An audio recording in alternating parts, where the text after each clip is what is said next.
dari kelas 12 MIPA 1 PT SMA Negeri 5 Parepare. Di sini saya akan menjelaskan 4 tahapan dari respirasi sel aerob karbohidrat. Yang pertama ialah tahapan glikolisis. Yang kedua adalah tahapan dekarbolisasi oksidatif. Tahapan yang ketiga adalah siklus Krebs, dan tahapan yang terakhir adalah transfer elektron. Tahap pertama pada respirasi aerob ialah tahap glikolisis.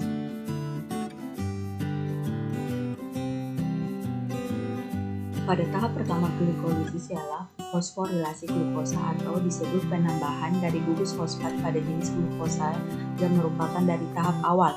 Reaksi ini dapat dibantu oleh berbagai enzim eksokinase yang dapat memisahkan satu kelompok dari fosfat dan dari ATP serta menambahkan glukosa, kemudian mengubahnya menjadi 1-glukosa 6-fosfat.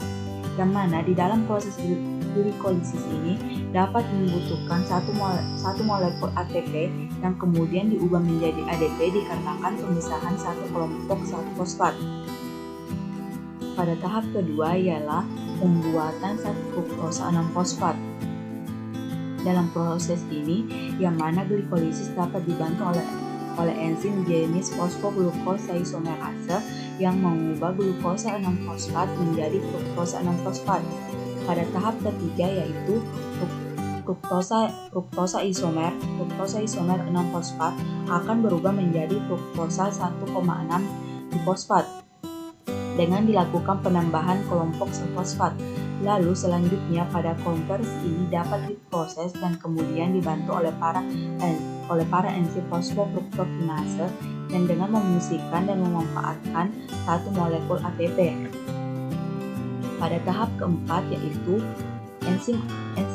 enzim aldolase akan memisahkan fruktosa 1,6 difosfat untuk menjadi 2 molekul dari gula yang berbeda.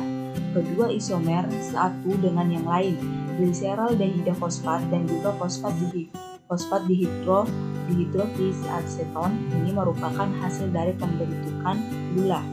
Selanjutnya yaitu tahap kelima. Fosfat dari dihidroksiaceton adalah sebuah molekul hidup yang pendek yang dapat dibentuk dan juga diproses dengan sangat cepat. Kemudian dapat diubah menjadi fosfat gliseraldehida oleh zat enzim fosfat triose. Jadi di dalam proses totalitas tahap keempat dan tahap kelima dari glikolisis ini akan menghasilkan 2 molekul dari fosfat gliseraldehida. Pada tahap keenam ini melibatkan 2 jenis reaksi yang penting. Pertama ialah pembentukan NADH dari reaksi NAD+ dengan menggunakan enzim fosfat dihidrogenase triose dan juga kedua adalah pembentukan 1,3 asam difosfoglycerat yang berasal dari 2 molekul fosfat yaitu gliseraldehida yang dapat dihasilkan pada berbagai tahap sebelumnya. Tahap yang ketujuh ialah produksi ATP dan 3 fosfoglycerat asam. Pada tahapan ini melibatkan 2 molekul ATP secara bersama dengan 2 molekul asam dan 3 fosfoglycerat dari berbagai reaksi fosfoglycerokinase pada kedua molekul asam 1,3 difosfoglycerik yang akan menghasilkan dari proses tahap sebelumnya. Pada tahap ke-8 adalah relokasi atom fosfor. Di dalam tahap ini reaksi pada saat penataan ulang yang melibatkan relokasi dari jenis atom fosfor di dalam asam 3 fosfoglycerat dan karbon yang ketiga di dalam rantai untuk menjadi karbon kedua dan juga menciptakan asam 2 fosfoglycerat. Tahap yang ke-9 ketika enzim enolase masuk supaya dapat menghilangkan sebuah jenis molekul air dari asam 2 fosfoglycerat untuk dapat membentuk asam yang lain yaitu jenis asam fosfoenol piruvat. Reaksi ini dapat mengubah kedua jenis molekul asam 2 fosfoglycerat yang telah terbentuk dari tahap-tahap sebelumnya. Tahap terakhir dari glikolisis yaitu pembentukan asam piruvat dan ATP. Pada tahap ini akan menghasilkan dua molekul ATP dan juga dua molekul asam jenis piruvat dengan bantuan enzim dari piruvat kinase pada kedua molekul asam fosfoenol piruvat yang dihasilkan pada tahap-tahap sebelumnya. Hal inilah yang memungkinkan terjadinya transfer dari berbagai atom fosfor dan dari asam fosfoenol piruvat untuk jenis ADP. Hasil dari glikolisis ini adalah satu molekul glukosa yang akan mengalami pemecahan untuk menghasilkan dua jenis molekul asam piruvat dan dua molekul ATP juga dua NADH yang akan membawa elektron. Selanjutnya tahap kedua pada respirasi aerob ialah dekarbolisasi oksidatif. Pada tahapan ini, reaksi yang berlangsung akan dibantu oleh beberapa enzim. Enzim ini ditemukan pada mitokondria sel eukariotik dan sitoplasma sel prokariotik. Proses ini dimulai dari asam piruvat dan terbentuk pada tahap glikolisis tadi akan melepaskan gugus karbosilat COO-.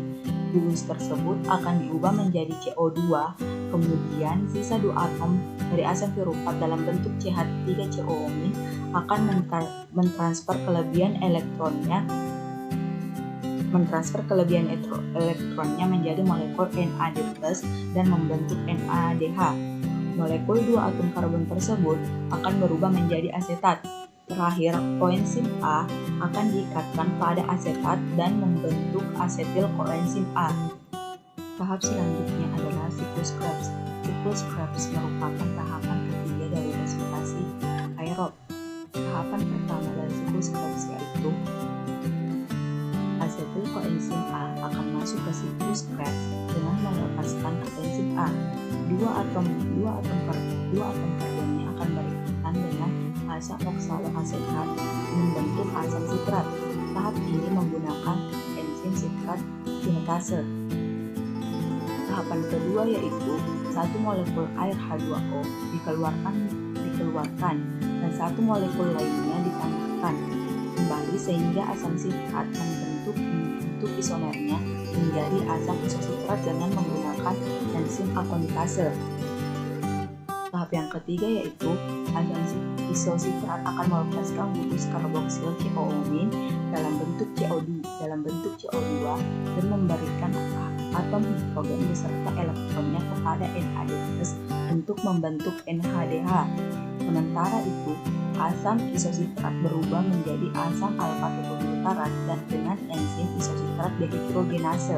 Tahap yang keempat yaitu asam alfa-ketoglutarat akan berikatan dengan koenzim A membentuk senyawa antara suksinil koenzim A beratom 4 karbon dengan melepaskan CO2 dan memberikan atom hidrogennya beserta elektronnya kepada NAD+ untuk membentuk NADH kembali dengan menggunakan enzim alfa-ketoglutarat dehidrogenase. Pada tahap kelima, fosforilasi tingkat substrat dimulai dengan melepaskannya kembali ke enzim A sehingga membantu peningkatan fosfat oleh guanosin difosfat menjadi guanosin trifosfat. DPT ini serupa dengan ATP. Apabila menyumbangkan satu bus fosfat ke ADP, senyawa antara suksinil koenzim A berubah menjadi atom suksinat dengan menggunakan enzim suksinil CoA sintetase. Pada tahap yang keenam, asam suksinat memindahkan dua atom hidrogen dan elektronnya kepada FAD+ untuk membentuk FADH2. Asam suksinat berubah menjadi asam fumarat dengan menggunakan enzim suksinat dehidrogenase. Pada tahap ketujuh, asam fumarat akan berikatan dengan H2O dan akan membentuk asam malat dengan menggunakan enzim fumarase. Pada tahap yang terakhir, asam malat akan mentransfer kembali atom H dan elektronnya ke NAD+ sehingga terbentuk NADH dan asam malat berubah menjadi oksaloasetat yang akan digunakan dalam siklus Krebs selanjutnya. Proses ini menggunakan enzim malat dehidrogenase. Pada siklus Krebs ini akan dihasilkan 2 molekul ATP, 6 molekul NADH, 2 molekul FADH2 dan 4 molekul CO2. Selanjutnya yaitu adalah transfer elektron. Tahap ini merupakan tahap akhir pada respirasi aerob yang disertai pembentukan ATP paling banyak. Transfer elektron berlangsung di dalam krista, yaitu membran dalam mitokondria. Reaksi yang berlangsung di dalam transfer elektron adalah reaksi reduksi dan oksidasi antara senyawa NADH dan FADH2. Kedua senyawa tersebut dihasilkan dari tahapan sebelumnya. Tahapan pertama pada transfer elektron adalah NADH yang dihasilkan pada glikolisis, dekarboksilasi oksidatif, dan siklus Krebs melepaskan elektron dan H+ menjadi NAD+. NAD+ akan masuk kembali ke siklus reaksi glikolisis, dekarbolisasi oksidatif, dan siklus Krebs. Elektron dari NADH ditransfer ke FMN atau flavin mononukleotida, kemudian ke Fe+S atau protein besi sulfur. FADH2 yang dihasilkan pada siklus Krebs melepaskan 2 elektron dan 2 H+ menjadi FAD+, kemudian FAD+ akan masuk kembali ke dalam siklus Krebs.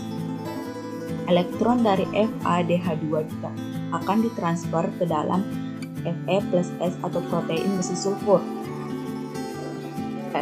Elektron dari protein besi sulfur akan ditransfer secara berturut-turut ke ubiquinon atau ke enzim. Elektron dari ubiquinon atau ke enzim selanjutnya akan ditransfer ke sitokrom, yaitu secara berurutan dimulai dari sitokrom B, Fe+S, sitokrom C1, sitokrom C, sitokrom A, dan sitokrom A3. Sitokrom mempunyai gugus Heme dengan 4 cincin organik yang akan mengelilingi atom besi tunggal.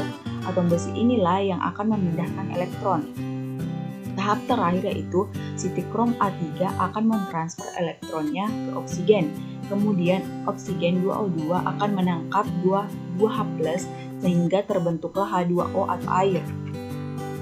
Setiap perpindahan pada elektron akan melepaskan energi yang akan digunakan oleh ADP untuk mengikati sehingga terbentuklah ATP.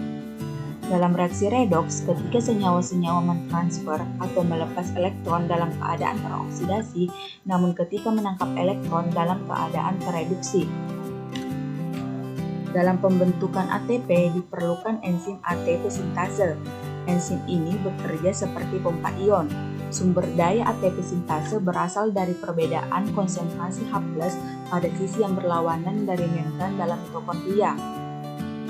Satu molekul NADH menghasilkan energi sebesar 3 ATP, sedangkan FADH2 menghasilkan energi sepertiga lebih kecil atau sebesar 2 ATP. Karena FADH2 menambahkan elektronnya ke rantai transfer elektron pada tingkat yang lebih rendah dari NADH. Disinilah akhir dari respirasi aerob molekul glukosa. Respirasi ini akan menghasilkan energi sebanyak 36 atau 38 ATP dengan hasil akhir berupa CO2 dan H2O yang akan dikeluarkan dari tubuh sebagai sisa respirasi. Satu molekul glukosa dengan 6 atom C ketika mengalami respirasi aerob akan melepaskan 6 molekul CO2. Karbon dioksida tersebut dibebaskan pada tahap dekarboksilasi oksidatif dan siklus Krebs. Dan dari saya, kurang dan lebihnya mohon dimaafkan. Wassalamualaikum warahmatullahi wabarakatuh.